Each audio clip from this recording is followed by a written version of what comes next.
قصة قصيرة بعنوان حمير وحمير، للعراقي الدكتور عبد الرزاق فليح العيسوي. الإهداء إلى الدكتور مالك شفاف الفهد العيسوي. لأنك اكتشفت الحقيقة فرفعت صوتك بلا تردد. في يوم من أيام هذا الزمن أضرب جحش عن تناول الطعام، وامتد إضرابه لفترة 5 أيام، فدب في جسمه الوهن وغزا قوامه الخور والضعف، فتهدلت أذنيه وخف بريق عينيه، وكاد أن يدركه الهلاك. شاهد الأب الحمار ما حل بابنه، فساوره قلق كبير، وخاف على الجحش من سوء المصير.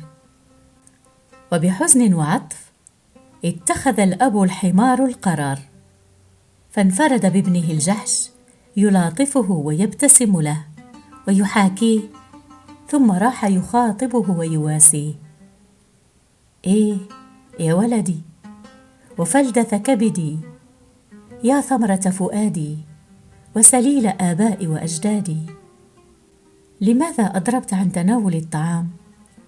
فحرمت نفسك من زخارف الدنيا وحلاوتها، ورحت تجبر نفسك على تجرع مرارتها. أخبرني يا جحشي الجميل، ما الذي أغاظك؟ بصوت متحشرج رد الجحش: أبتاه، سر بلواي البشر. اعترت الحمار الأب الدهشة وتساءل قائلا: لماذا؟ وكيف يا جحشي الرقيق الرشيق؟ بلوعة رد الجحش على أبيه الحمار: أبتاه، أما سمعتهم وتسمعهم يصفون من يفعل فعلا مشينا، أو كان إنسانا فاشلا أو غبيا، يصفونه بأنه حمار، لدرجة أنهم يصفون فقراء القوم على أنهم حميرا وأغبياء. ثم راح الجحش ينتحب بصوت خليط بين الشهيق والنهيق. ارتبك الأب الحمار، لكنه عاد متمالكا نفسه، وبغريزته الحميرية حرك أذنيه يمينا وشمالا، ورفع شفته العليا مكشرا عن أسنانه، ثم رفع رأسه للأعلى وصدح بنهقة طويلة.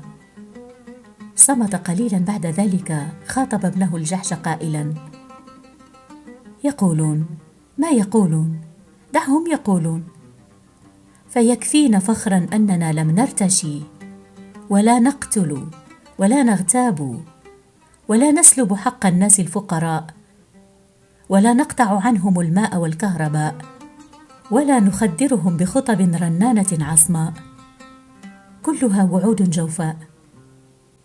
قم يا جحشي الحنون وكل شعيرك.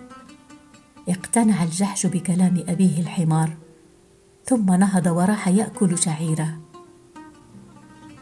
ساد اسطبل الحمير الهدوء، أما السائس وزميل له فقد كانا يتشاجران بخشونة بالغة. فما أكثر الحمير حين تعدها، لكنها علينا محسوبة من بني البشر. ميسان، قرية قدم الجبل، في مساء 28 من دجنبر 2022، الساعة 11:11 دقيقة.